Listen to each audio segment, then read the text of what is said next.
So we'll go ahead and get started again. I want to thank everybody for attending this Zoom meeting on the impacts of COVID-19 on small business. We've got a great selection of small business leaders, including some various associations that represent business. And I'm glad to kick things off with a leader that's a product of entrepreneurship and having spent years in policy, now chairs the Monterey County Board of Supervisors, and that's Supervisor Kris Lopez. So Supervisor, if you'd like to say a few welcoming remarks, that'd be great. Absolutely. Thank you, Steve. I just want to thank everybody for taking the time. I know we have some really critical players in the small business scene from Salinas on the call today on this Zoom. And for me, obviously, this has been a really tough time to be a leader. The day I had to call my parents who are still running their small business in South County and tell them, I'm sorry, you're not on the essential list. You got to close your front doors. That hurt. You know, that hit me in a place where I didn't expect it to hurt that bad, but I know what that means to a small business to have to close your doors for a day, let alone a month, or we'll see where this goes. But I've seen some incredible businesses stepping up throughout Monterey County, especially in ways that really took some evolution. You know, I've seen what our friends over at Max Fit are doing. I've seen what my friends over at Salinas City Barbecue are doing, helping to feed those frontline workers at a time when they are those heroes on the front line, really putting themselves between us and real harm. And so I'm appreciative of what our small businesses have stepped up to do here in Monterey County. And I want to say that when this is all over, I hope that everybody on this call will spend some time going to their local small businesses and putting their dollars there, because these are the folks that are showing up for our people right now when we need them. So when this is over, they need us. Some of them need us now, and that's where we should be spending our dollars locally. Obviously, as a product of local small business, that's always been something that I drum on, is spending local dollars locally, especially tax dollars locally. But Steve, thank you for putting this together, for giving us this venue to really have a conversation about what we're going to do moving forward. Obviously, as the chair of the Board of Supervisors, we're putting a lot of new resources into play. We're the mechanism that a lot of state and federal government agencies are looking at to help funnel some of this money into the community. And we want to make sure that those opportunities that local businesses have to be that critical infrastructure end up being the opportunities that we provide them as well, because we know that at the end of the day, it's the small businesses that sponsor Little League. It's the small businesses that give to our local schools, and we need them. They are the backbone of Monterey County business. And thank you again, Steve, for the opportunity and for putting this together. Absolutely. Well, I want to thank you, Kris, and your leadership. The county's doing an excellent job looking at just the statistics, which will be referenced shortly here. We will be able to say that, given how this has impacted so many in the world and even in the United States, we've managed to do very well locally. That's a great part, and thanks to you and your leadership. So thank you. Thank you, Steve. With that, a few things to the call overview that I just would share. Any guests that made it on, and we've admitted a few here that would like to ask questions, please do so through the chat. We will get to Q&A at the end, and we'll be sharing resources as we go throughout. I want to acknowledge Jared Wiegand. He manages a local auto body shop that's been impacted, and he's offered to help with some of the admin. He'll be sharing some of the slides, so we just have a bit of a welcome. I don't know if that is able to be brought up or not, but one of the things we want to do is allow everybody a chance to sort of introduce themselves and their role on this. We are recording it, and we'll go ahead and edit, and we'll be sure to share as we go through. Oh, there's Jared with a few of just sort of the welcome. And I've also uploaded it to everybody in the chat there if you want to see it that way as well. Oh, great. Thanks. So that's good. So why don't we go ahead and we'll go through just some introductions, and why don't we start with we'll start with Pete Scudder, and I'll just kind of go down the list with the various callers. So, Pete, you got a couple of minutes just to introduce yourself and size up how your business is oriented in this pandemic. Well, thank you, Steve. Yeah, it's been a roller coaster on every day, something different. So we're we're trying to adapt, and I know everybody on this conference call is doing the same thing. This is a nuance. We haven't seen something like this. We've gone through recessions, we've gone through earthquakes and things, but this is something that's just the invisible kind of an invisible fear out there, or there's a real reason for it, but this invisible thing out there that's kind of getting us all. So yeah, we're trying to adapt to that. It has affected our business. We've been in business for 38 years, and like I said, we've gone through some roller coasters. We had to lay off about 45 people, and we're doing our best to work under the new doctrine that was put up by the Monterey County Health Department on what we can and cannot do. Being in the roofing business, we can do, we're doing emergency things, emergency repairs, and people's roofs are blown off and they're getting damaged inside their house. We're able to do those types of things. But we lost a lot of people, and thank you. We have a great team and the understanding, but that's the hardest thing for me. And as a business owner, you have to send people home, and that's tough. And, driving around town, you see the businesses closed up, and you just wonder, okay, people going on unemployment, they're going to get a fair amount of money from that, but will there be businesses they can return to when it's all said and done? So how do we look at this same thing objectively and say, how do we get people back who are healthy, who can be tested, who can go back to work and keep the rest of the community safe? And so those are things I'm looking forward to our leadership in the county to be able to put together, hopefully sooner than later. Yeah, that's an excellent point. Getting employees tested, certified, back to work, that's definitely a concept that's come up. And I'm noting some of the takeaways from tonight, and the panelists will get notes, and there'll be some follow-up via the Facebook page for the event. So thank you, Pete. Moving on to another small business owner that's got shops in Monterey and in Salinas that has been tremendously impacted and very proactive, whether it's bricks and mortar or online, and that's Kris Spencer. So Kris, maybe a little bit about your business impact and what you're doing. Sure. So thank you for having me, Steve. So I own maxitmeals.com, and I have 2 retail locations, one in Old Town Salinas and one in pretty much downtown Monterey. So initially, when the shelter in place went in order, the first one around March 17th, we noticed a very drastic decrease in business within the first day. After like 2 or 3 days of, I'd say like a 60-70% reduction in traffic flow to our retail locations, we immediately started to reduce our hours at the businesses, to cut back on our employees. Very quickly, we kind of saw the writing was on the wall for the local, order in place, and the fact that people could not travel around the community. So we're let me explain a little bit our business. We have 2 locations. One of them has a smoothie bar. We sell grab and go food. We typically have, between both of our locations, a 20,000 a month customer count transaction per month. So a loss of 60-70% means we just didn't need the employees. And unfortunately, we as well are down about 12. We've had to lay off about 12 employees. So on the flip side, about 5 weeks ago, we reintroduced a brand new website. We had a plan to ship food all around Northern California, Western Nevada, and it kind of was like the perfect storm in terms of getting that fully functional and being able to advertise. We're already currently advertising to Northern California. So we've seen a tremendous spike in our internet sales, which has been hopeful. But like I was saying before, we also had a huge, downturn in our retail foot traffic. And that's because people are, majority of people are at home and they're quarantining themselves, which is commendable and noble. The people that are shopping with us currently are in and out very quickly. We've instituted a lot of protocols, wiping down the handles all throughout the day. The staff that's remaining is being very, very hyperactive. We're wearing, N95 face masks at the smoothie bar. Our manufacturing facility went full bore on being very proactive, to the point where we're bleaching, the guys and girls spray down their shoes with bleach, N95 masks with screens. So safety immediately was a top priority for us.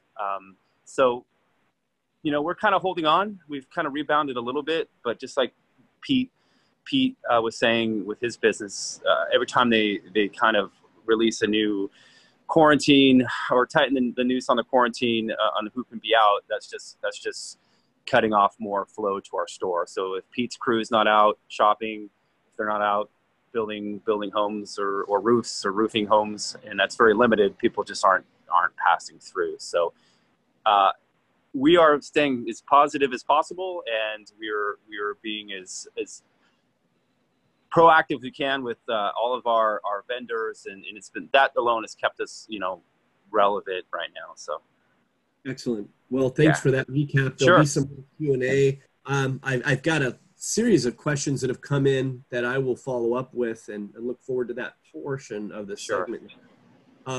Next up, I'd like to introduce a nonprofit exec alongside a business association executive that's in the trenches on this, whether it's relevancy and pivoting. Someone that I've really looked up to as this has hit really hard in the last few weeks, and that's former councilwoman and CEO of the Monterey County Business Council, former councilwoman Kimberly Craig. So, Kimberly, would you like to just comment a bit on what you've seen, and maybe even a thing or two as to the, to the nonprofit world that's been impacted? Sure. Well, thank you for having me.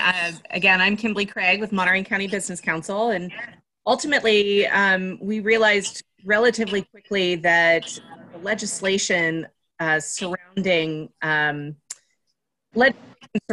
these current opportunities. Can you hear me? Yeah. Can you hear me okay? Okay, I apologize. So the opportunities for small business administration loans needed to be sort of truncated and bullet pointed for small business owners. Monterey County Business Council realized that we needed to start a series of webinars. We do them on Fridays. They're free to the public. Last Friday, we had 798 people register for it. At a height, we had over 600 participating in the webinars. We had 282 questions asked within 1 hour. This upcoming week, we have a webinar specifically on the Paycheck Protection Program. There have been a tremendous amount of changes and a tremendous amount of questions around the CARES Act and the SBA loans that are available. So, and literally the legislation is changing every 12 hours. And so, there was a comment on some of the bigger banks, Wells Fargo Bank being one of them, that the application process opened on Friday and they shut down applications Saturday afternoon. And we're telling all of their small business owners, sorry, find someone else. They have since lifted the asset cap for Wells Fargo. They now are allowing small business owners to apply for that. But there are different stipulations with each bank. So we're really trying to encourage business owners to go to their own lender and ask what the stipulations are for them to be applying for the Paycheck Protection Program with their lender. So we have a tutorial coming up, like I said, on Friday. It's at 10 a.m. You can find it on Eventbrite, or you can find it on our website, which is mcbc.biz. And just real quickly, a word or two on just from the nonprofit perspective. You think about how a nonprofit stays alive. Maybe a word there real quick. Sure. Well, so nonprofits, the Paycheck Protection Program you are eligible as a nonprofit to apply for it.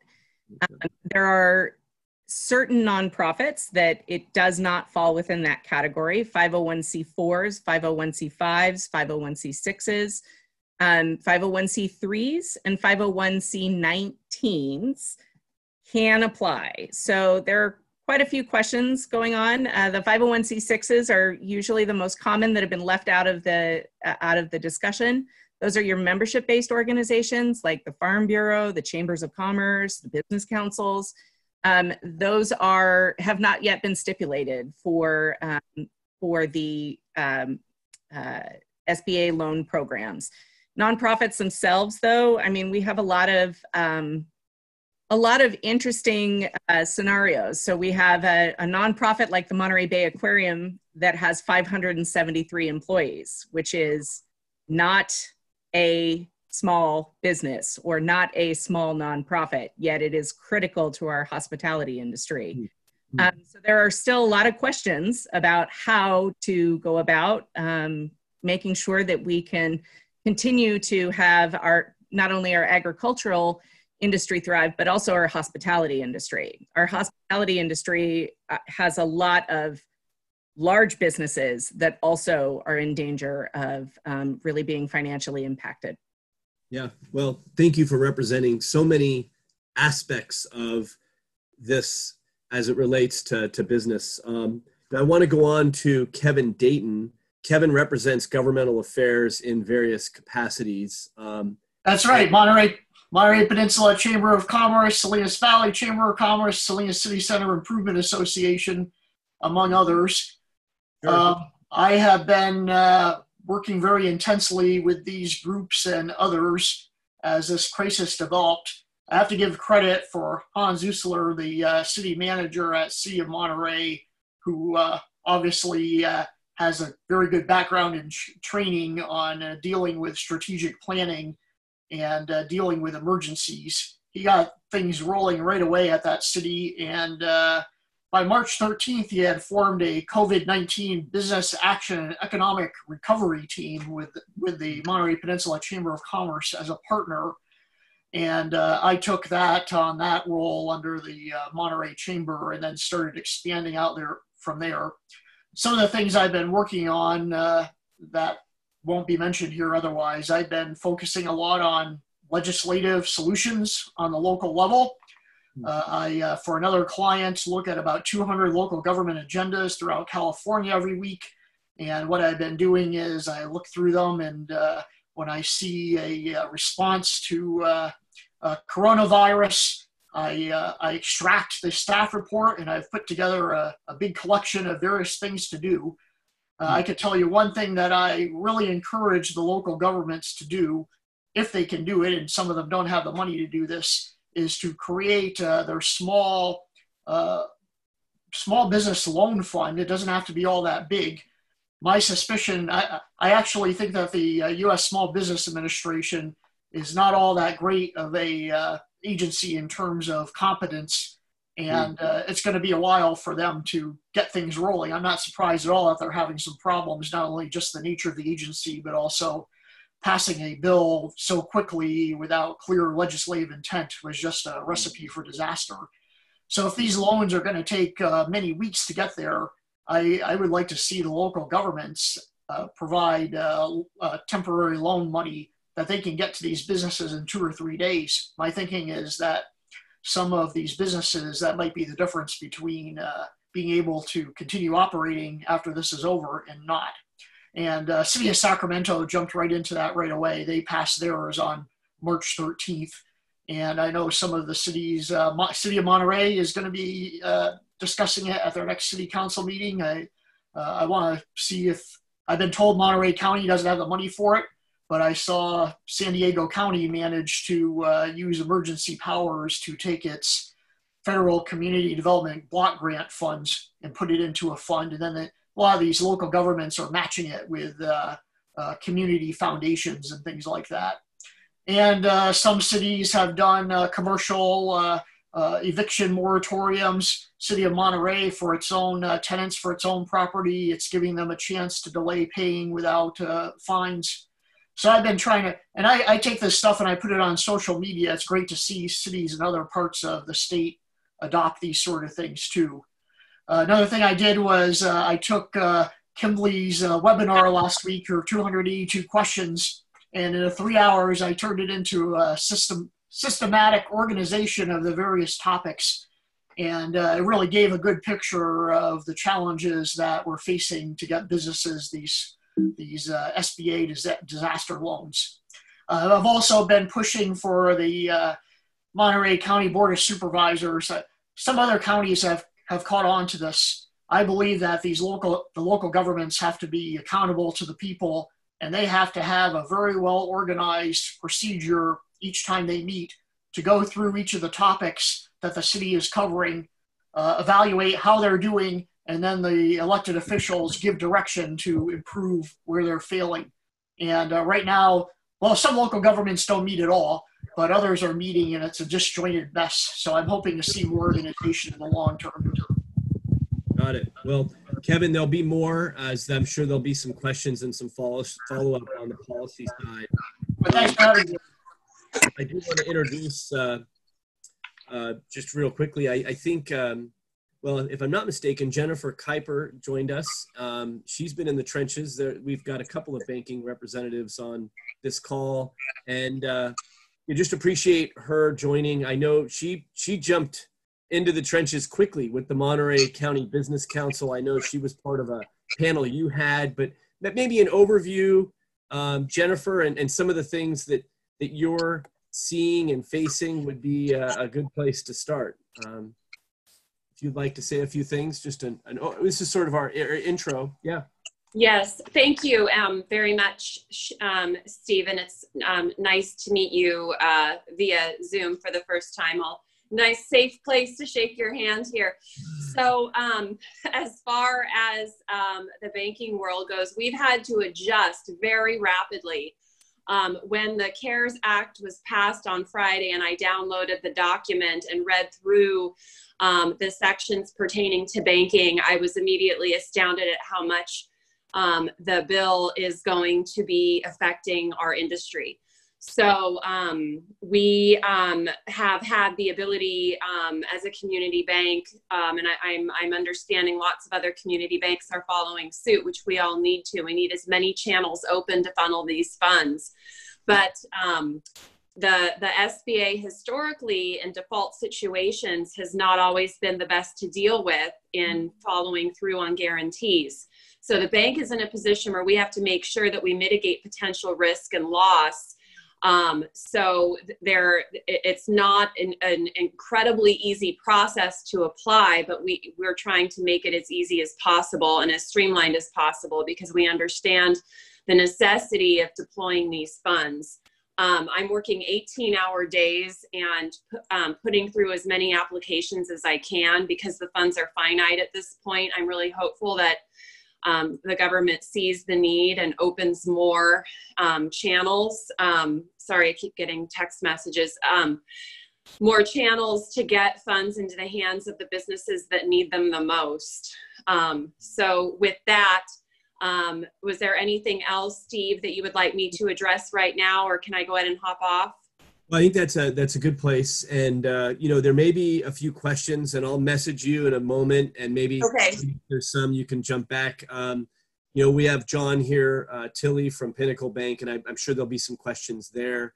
I know that there were a few questions that I put on there, so I'll just shoot you a note in a second, and I want to go back and make sure we get through everybody that was going to do a quick intro. So thank you very much, Jennifer, for that intro. And I know Paul Farmer is on the call from the Salinas Valley Chamber, and I want to welcome him. And you know, I know he's been working closely with various stakeholders in the greater Salinas Valley region. And you know, Paul, I just would be very interested in kind of hearing what you're sensing and you know, what some of your ideas are as to the Chamber's response to the region.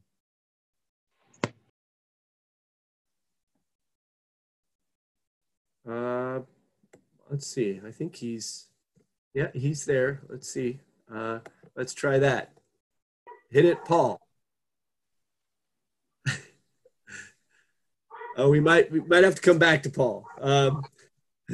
But that's okay. While we're on the banking front, very anxious to hear from John Tilley as well, while Paul dials back in here or comes online. So John, Pinnacle Bank, you know, we've known each other a long time.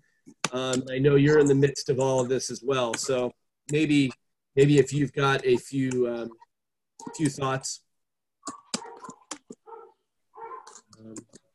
Let's see. You might need to unmute yourself. There you go. There you go. All right. Can you hear me all right? Yep. Excellent. Wow, a lot going on. Really a lot going on. This program is just incredible in terms of, in particular, the payroll protection program. As everybody knows, there's two programs in place. One is the EIDL, which rolled out first. It's an application process directly to the SBA, and I think we've all heard the anecdotal stories of not being able to get through to the SBA. It's a loan that is repayable.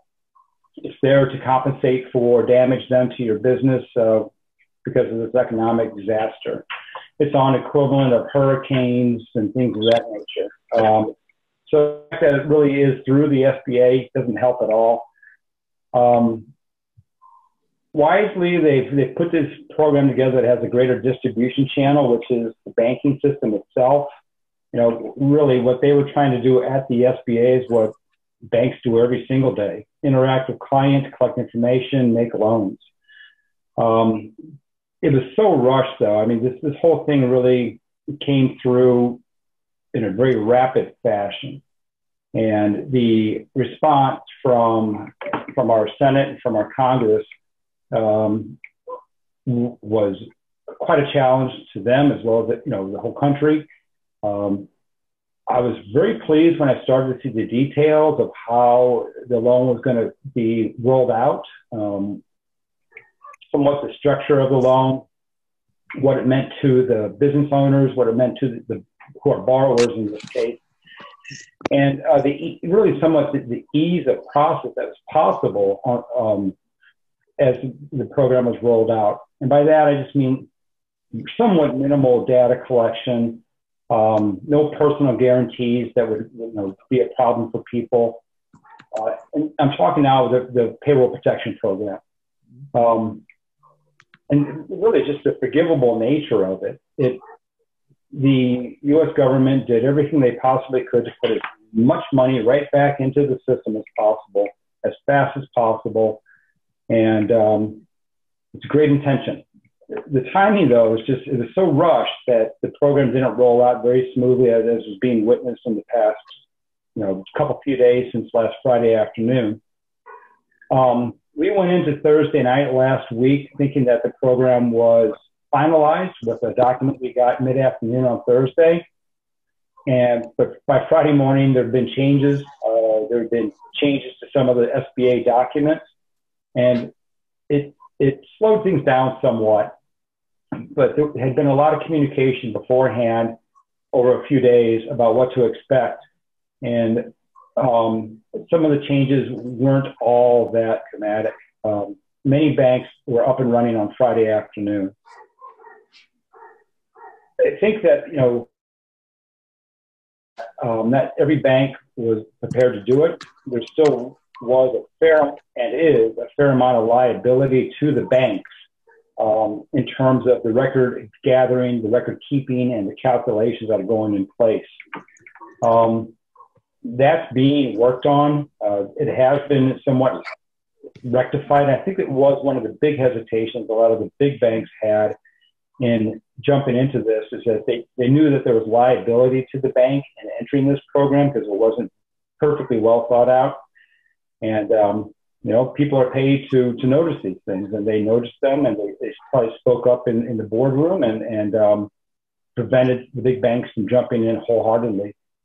So already, right from the onset, is $349 billion enough? Is 2 months of payroll enough? That's really what it really kind of comes down to. And there always was an expectation that there would be further financing coming into place. The talking heads on the Sunday morning shows were from the very start saying that would be the case. It's been my personal expectation that there will be additional rounds going in place. And there's clearly, we're all hearing talk in the Congress about that happening. Specific dollar amounts, politics are running into it. Where's the money going to go? How's it going to be administered? Further questions are being raised. What I'm really hoping personally as a banker that all the people that are painfully going through the process of applying right now will be rewarded as soon as possible on the first round, and it'll be easier for them on the second round as well. I think that the difficulties have been recognized in the administration, and both sides have to sit at a table and figure out how to bridge those gaps that are in place. And then the banks have to get off their butts and really do the work. It's extraordinary from a banking point of view what's going on. There's a lot of left behinds is what's happening. Companies that their bank didn't get into the loan program, companies and business owners and people and families that weren't able to access these funds when they most desperately needed them, either for a variety of reasons. There's also some industrial stuff going on where mistakes were really made in the legislation that prevented some nonprofits, for example, who need the money as much as anybody else from being able to access it. And I fully expect that to change because there already has been an expansion greatly in the amount of the types of entities that are allowed to enter SBA borrowing. Certain ones come to mind that normally you would never see borrowing money from the government for certain reasons, now are being let inside to do it. And it's not, and what's happening is that it's not really a matter of the nature of the entity, but the fact that they have employees that if they're not getting the funding are going to become unemployed people. And this thing is really a glue that's going out to adhere the employees to the companies where they work rather than have them move over to the unemployment line. Let's hope it works. So there will be a second round. We'll see how the parameters of the loan program work. I just kind of run down my list of thoughts on it. There are certain companies, and I'm sure that Kris Spencer was so busy doing all he had to do to react to this. The changes that he talked about in terms of the manufacturing process at his company, the pain of having to work through putting people on furlough, waiting for them to come back when this program came in, when we have a normalization of industry.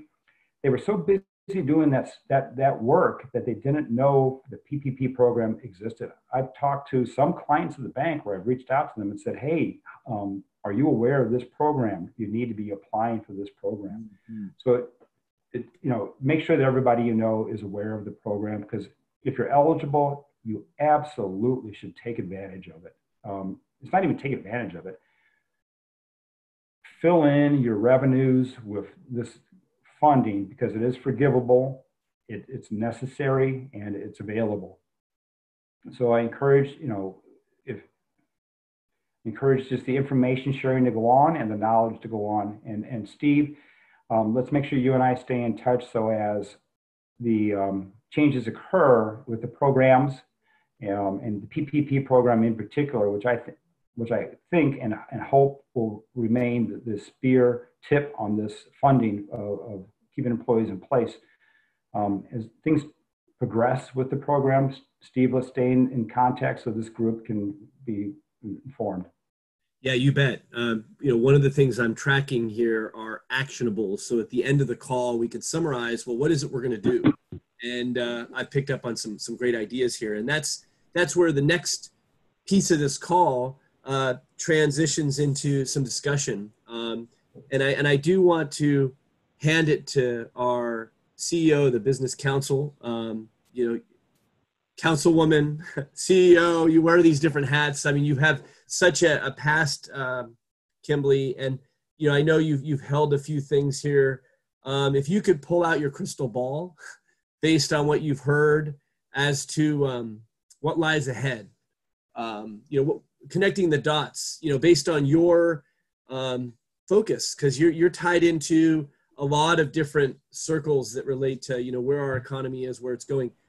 You think it's Q3? Do you think it's Q4? And is there anything you would add from a perspective of what can business do to help other local businesses, and or what role would or could local government have? You had the mention by Kevin Dayton of a locally grown business support fund of some sort. What are some of the ideas in your toolbox, and I guess what does the future hold for the future, the next few quarters of this? So I don't know if you want me to answer all 17 of those questions, but I will do my best. Yeah. So, and you can call me Kimberly, by the way. That's the name I answer to most. Not Councilwoman. So, I would say it would be premature for me to take a guess on, because we don't know how long the coronavirus is going to be in our community. We don't know how long it's going to be until our community revives itself on that. What I will share with you, I sit on the Monterey County Convention and Visitors Bureau. The hospitality industry is seeing, they obviously have those cancellations for those major conventions that are going on, and major gatherings that Monterey and Carmel, obviously, that's what makes them thrive. But what they are seeing is that they're not canceling in their entirety. They are rescheduling for 2020. And so there's a little tiny glimmer of hope that the economy for our community could potentially bounce back relatively quickly. And it depends on what industry you're in as well. And the SBA is the Small Business Administration. And so obviously the mom and pops, or even the, under 500 employees are at a critical crossroads right now. And so, what I've been telling those businesses is, do not stick your head in the sand. Be proactive. Go after, whatever loans are available. John Tilley was talking about the PPP loan. I spoke with one business owner today who said that his cash reserve is actually okay. He doesn't need to apply for it. But what it also means is, because we don't know how long it's going to go on for, his competitor could essentially use that funding to double down, lower prices, so that he can gain the business back. And so there's a whole bunch of what ifs, and it would be irresponsible for me to acknowledge that it's all going to be better in third quarter. But what I would say is that there are opportunities out there. I've likened it a lot to the housing crisis in 2010. If you were not proactive and you were not working with the banks actively, you lost your house. And in the same respect, if you are not proactive and you are not working with the banks, you have the potential to lose your business. And so ultimately, it's just a matter of pulling up your bootstraps and really sort of finding out what options are available for you and your company. Gosh, excellent advice. And I'm sure there may be other questions that come up. I do want to kick it back to, we have several small business owners on this call, but I do want to kick it back to Pete and then Kris. Anything you've heard here, and is there anything that you would ask of, your local government, your state government, and what else are you doing right now to get through this? So we'll start with Pete. Well, thank you, Steve. A good group you have here, putting some things out there, interesting. Yeah, on the government end of things. Yeah, I think they're being fed. They're drinking water through a fire hose as well, and there's a lot of information coming their way. And I think the concern is being reactive versus looking at things. So you can look at things a little more objectively in our community. Thank God we've been, although we've had, we have cases. I think we had 56, and then we had Tim cured. I think we're down to 46, and Kris might know better the statistics. I think we're down to 46 people with the virus, and most of those people between 17 and 40 and 45, 46, most likely they're going to recover. Unfortunately, we lost a couple people. They did have some other illnesses that kind of contributed to that. We lost 2 people.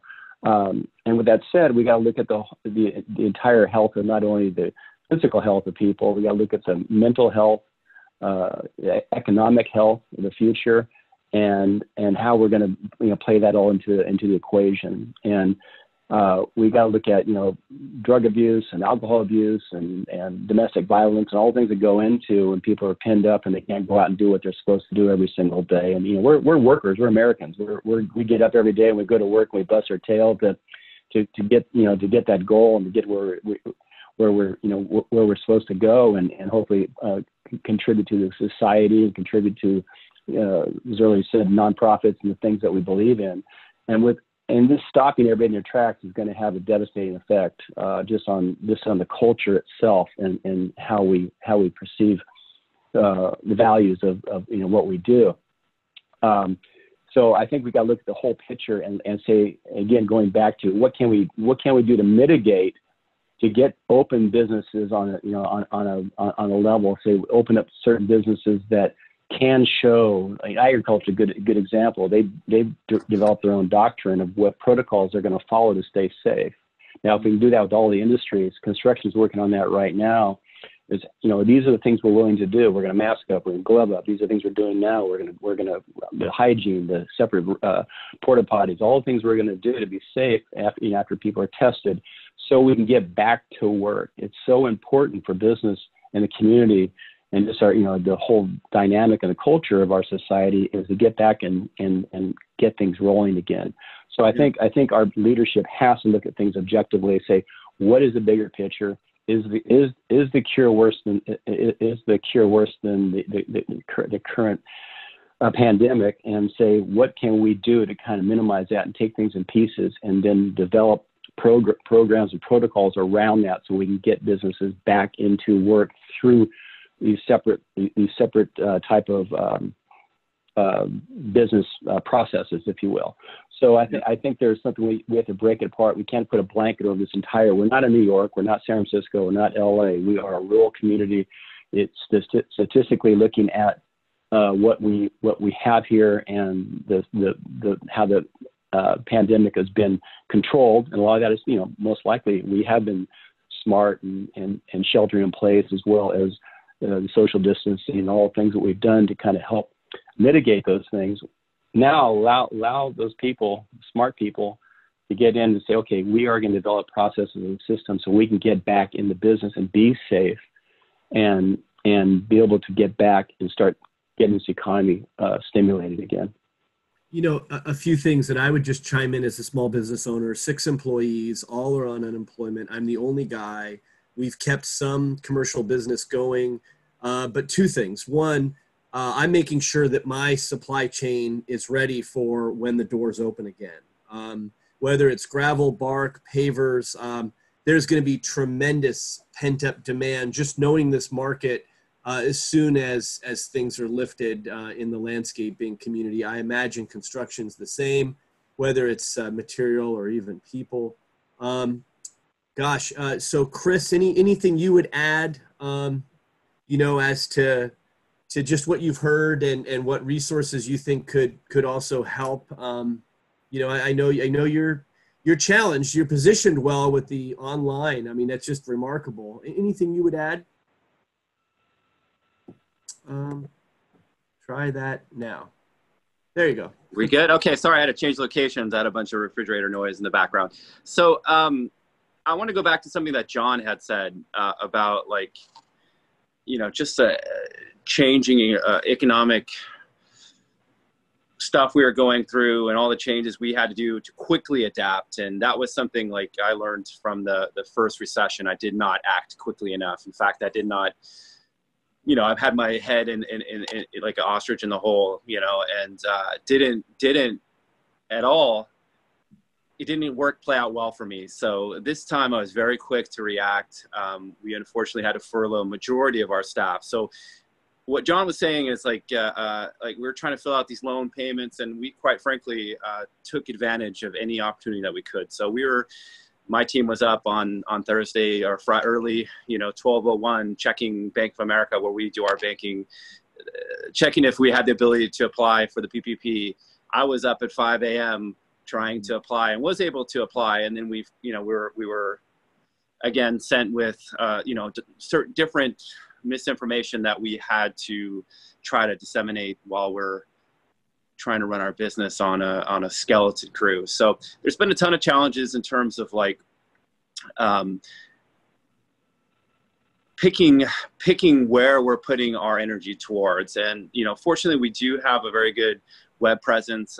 For me, it was a very stressful time. I had to make those tough calls. I mean, I've never had to lay off 10 people in a day, and I don't think anyone in this conversation hopefully has had to go through that again. And hopefully it's not something we have to go through anytime soon. But during all this chaos, is what I consider this has been a very chaotic time. I've tried to take the focus less on me and give more to the community. So my wife being in healthcare, it's been like very enlightening to see like how tightly knit this community is on the Central Coast, and how many like very kind-hearted people there are. And for me, when I've had opportunity to give food to the ER at Natividad Memorial Hospital CHOMP, we're working on some stuff for this Friday to give to the EMTs some of our meals, so that they can have some nourishment and maybe take a break during this stressful time for them. That has taken the stress off for me, and it's brought me to like more of a centered position where I feel like I can go home at 10 o'clock and fill out SBA loans, or try to figure out what the heck's going on. Because I don't know if John could help with this, but it's been super confusing for me. First, there was a $10,000 advancement, and I think I filled out three different opportunities to work with the SBA. And then I'm also getting disinformation saying that I won't qualify for one if I fill out the other. So I'm not trying to, at the same token, I'm trying to run my business, lay people off. We're also trying to figure out, between the rumors, disinformation, that if I apply for the wrong loan, I won't qualify for the other one, or wait, or don't wait. And that's kind of been the stressor from this whole process. But for me, kind of made the decision, I'm just going to operate like I'm not getting this loan or any loan.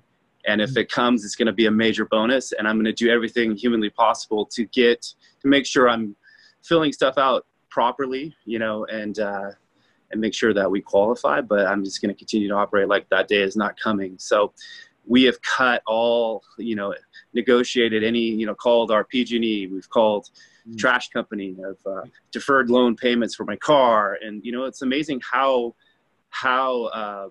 easy it's been. Yep. So excellent. Go ahead, Steve, please talk. Just some of those suggestions, and I want to write some of those down. I've called everybody, man. Yeah.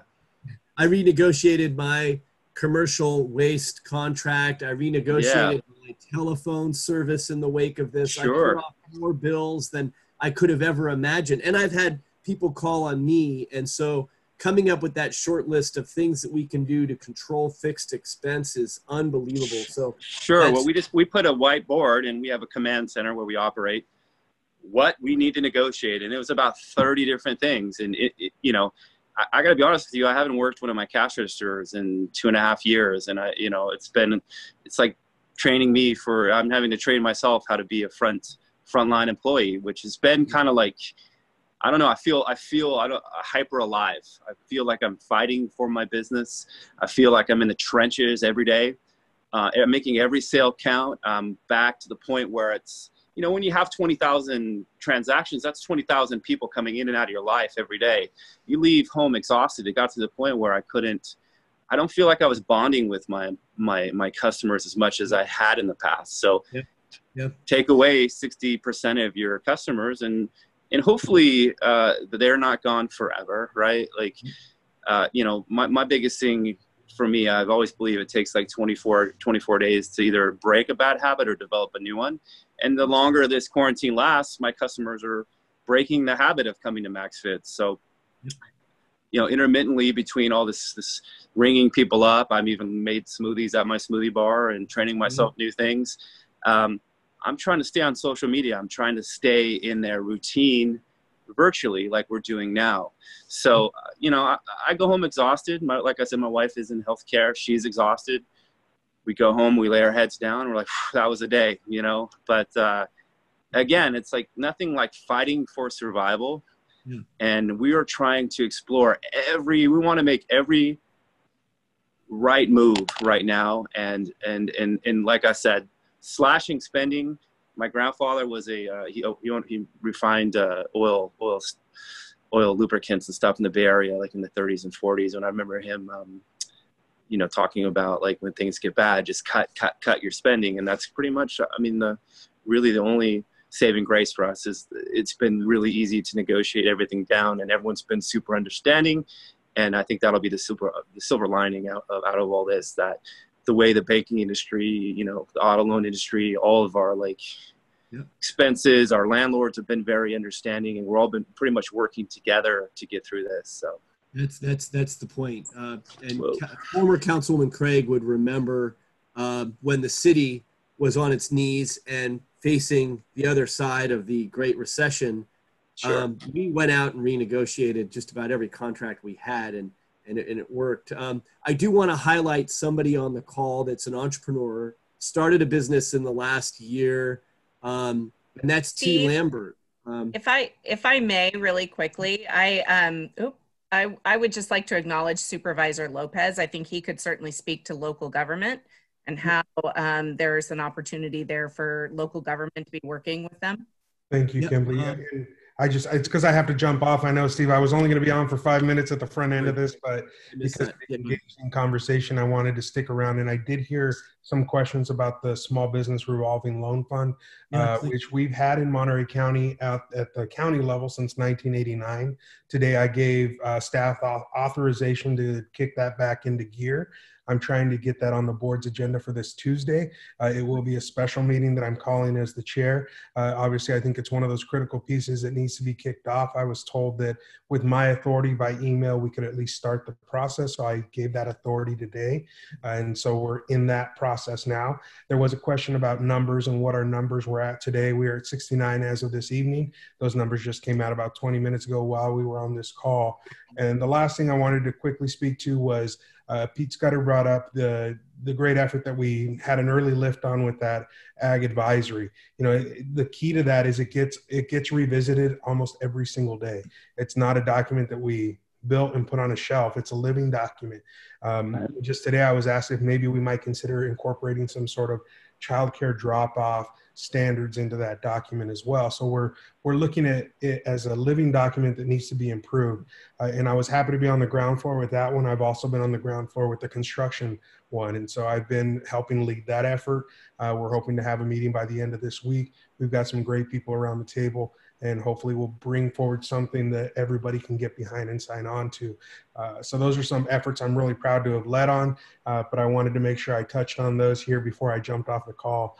But thank you so much, Steve, for putting this together, and Kimberly for giving me the opportunity there. So I appreciate it, Steve, and thank you all for all that you're doing, but I have to exit at this point. Yeah, no, thank you, Kris.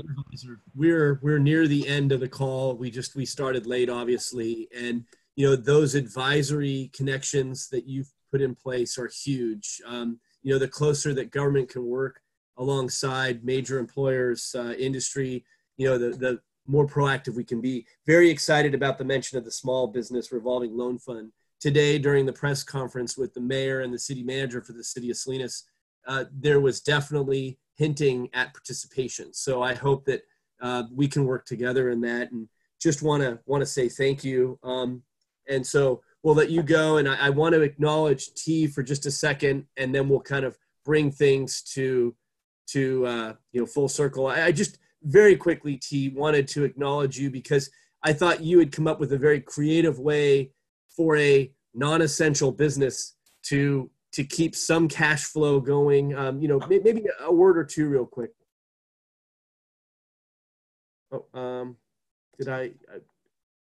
You should be unmuted. Can you hear me? Okay. Yep, there you go. Okay. One of the biggest things we found was, obviously with me, I am a photographer, I'm a wedding photographer. So the whole industry is really just kind of halted to being non-existent. And, over the weekend, we probably lost a good $20-something thousand worth of contracts in a matter of 3 days. It was completely devastating. So for us, one of the biggest things for us is that we have two options, right? We can either sit, be depressed, and go, gosh, what a year. We thought 2020 was going to be it, and now this is over. Or the second thing we can do is really choose joy and really try to figure out, okay, how do we come up with something? How do we celebrate life and celebrate today, and really celebrate our business and where it's been and where it's coming at now. And so one of the biggest things we've done, which we've had really big success over, is really have, we call this the BOGO deal. So we kind of research, do we offer discounting sessions? Do we say, hey, book with us for a wedding now, and get $1,000 off or whatever? And we go, no, we're a business. We need to have some sort of capital to sustain us, right? So for us, one of the big things we've done was offer this BOGO deal. And basically, you purchase a session now, and you can down the road get that same amount of the session for free, basically. And that's been a huge success for us. And let me just say this to kind of piggyback off of what Kris was saying, everyone else was saying too. In order for us as business owners, as leaders in our community to succeed through this, we have to count on us not getting this money. We have to count on us not getting these loans, not getting these grants. We really have to go, okay, what can we do right now for our business that's going to make us sustain down the road? And so the biggest thing for me and my business was keeping up with social media. I mean, that is huge. And I know some people are older, I'm more of the younger generation, but to be up with social media, to have the online presence, so people are looking at you, they know who you are, they know what you stand for, what you represent. And you don't have to post anything about COVID-19 or whatever, but to have some stuff there that goes, wow, you know what? This is who this person is. And they can remind, themselves who you are. The other thing I want to say is this, is, really look at your infrastructure as a business. Take this time wisely. I forgot who it was on this call that said, hey, you have two choices. Either you be proactive or you can stick your head in the sand, not do anything. And the thing is that as a business owner, take this time wisely. If you don't have a website, make one. If you have a website, but you don't have copyright or whatever, or you're not being found on SEO with Google, figure it out, fix it, be proactive and do it. For us in our business, we're taking this time where we're completely redoing our website. We're redoing our whole client experience, what we go through. Paul Farmer, he contacted us to do some sessions. There was some stuff in our contract. I didn't even realize what was in there. So I have to take this time to go through individually, go, okay, what can I do now to make a difference 6 months from now so that we can be successful in our community? Yep, very, very well said, T. And I'm glad we highlighted you there for a second. Use this time wisely, show up for work daily, keeping in touch with clients, all of that. Your supply chain pipeline, in my case, has been something I'm concerned about. I'm negotiating and renegotiating pricing. Very good, very, very good. Just because there were a few comments that came in, we need to close this up. I promised an hour. We got started about 15 minutes late. Back to John Tilley for just any final comments you'd have as to resources, and if somebody's watching this or listening this and they haven't signed up for the PPP program, or they're just getting started, 349 billion goes quickly. Is there any last comments you'd offer, from a banking perspective? I'll go with three pretty easy ones. First one is what was said about cutting expenses really is the way to go. In the last recession, that's what really hurt so many companies, is they didn't cut their expenses fast enough. This one's a lot different because it happened overnight. And the expectation is that some expenses are deferrable. Some expenses are forgivable. And pursue every avenue you have to lower your expenses so that the liquidity that you have in place can last as long as possible. Number two is going to be look out for scams. This is an incredible opportunity for scammers and fraudsters. I think that's one of the main reasons why banks are dealing singularly with their clients, is because they already know their clients. And even if you came into a bank today actually, if say it was just a normal day and you wanted to work with a bank to open an account, if you haven't gone through the experience, it's not what it used to be. There is a whole lot of U.S. Patriot Act stuff involved, anti-money laundering stuff involved, and it's a very rigorous task to introduce yourself to a bank. But the scammers are well aware of the desperation that's out there and taking great advantage of it in their criminal minds. I am starting to hear and see that there are banks and non-bank type financial entities that purport they are taking applications for this. One of the banks I heard about, I went and looked at them. It's a $1.5 billion bank, which in the banking world is not that big in terms of, in relation to the demand that's out there for these loans. These people locally were going to that bank in Ohio, I think, New Jersey, Fort Lee, New Jersey, to apply. And if everybody is doing that, then they're going to run out of capital quite quick if that's all they have to work with. So that's it. Cut expenses, look out for scammers, and maybe there are alternative opportunities out there to borrow from people other than your existing bank. Okay, some closing comments here. We'll end on time. And then for those that want to stick around, I know Jared has some slides. We'll put them up. We'll walk through them. But I think I want to make sure we end up on time here. This was the first attempt at a Zoom call to collaboratively pull together, the community as to what it is we can do, certainly within business and keeping small business alive. Some great takeaways, as John just mentioned, cutting expenses, looking out for scams. I really, really liked what Pete Scudder had to say about getting more testing and certifying employees that can return to work. Not to mention the great discussion about a small business loan fund, whether it's at the local level, within a certain jurisdiction, or at the county level. Very excited by Supervisor Lopez's announcement to reignite a priority for the county's, fund for those purposes, and then mention of the city of Salinas's participation today, and acknowledge, Jennifer from Pacific Valley Bank, and certainly John Tilley from Pinnacle Bank. A small banking relationship is critical. I can't tell you how important it is. It's a lifeline, and the leadership of the chambers of commerces that participated today, and the Monterey County Business Council. As the supervisor shared, we're at 69 infected, and for more than, as I think I reported today, 1,400 tested. We're as a region doing much better than other places in the state. There's actually a handout from the governor's press conference today that I'll share that speaks to the infection statewide, and I think we've responded very well to this. So we definitely need to stay in and stay safe. Have your PPE standing by and ready.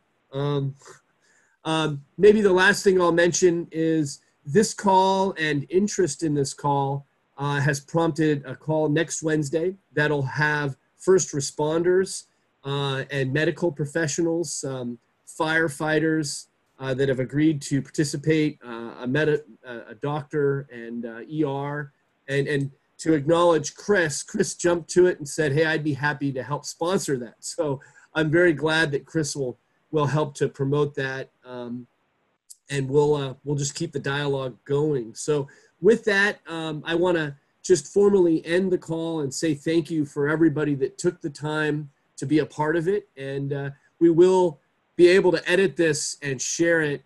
And, with that, we'll formally say goodbye. And then I might turn it over to Jared if you had a few resources you wanted to put up. But I want to thank everybody for attending. Thank you. Thank you all. Thank you, Steve. I've shared some attachments with you guys in the chat, so feel free to just open those up. It'll be easier to view depending on which device you're using. Okay, and I think one of the ones was just the results from the governor's press conference today that speaks to, ICU, how many infected, who's passed, just that curve. It's all about flattening the curve.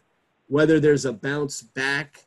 You know, one of the concerns I've heard from several people is how many folks out there, you know, have it and haven't been tested.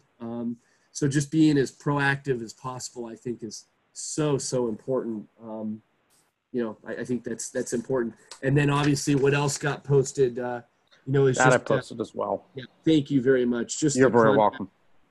Information for the various people that participated today.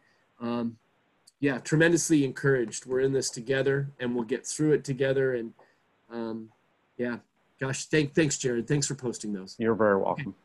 All right, well, we'll go ahead and end this. Several friends on this call. It was a bit of an experiment. We got bombed and we had to reignite it. And I'm sure I'll be talking to my good friend, Kimberly Craig from the Monterey County Business Council as to how to best avoid that in the future. All right. Well, good night to all, and we'll see you soon. Good night. Good night.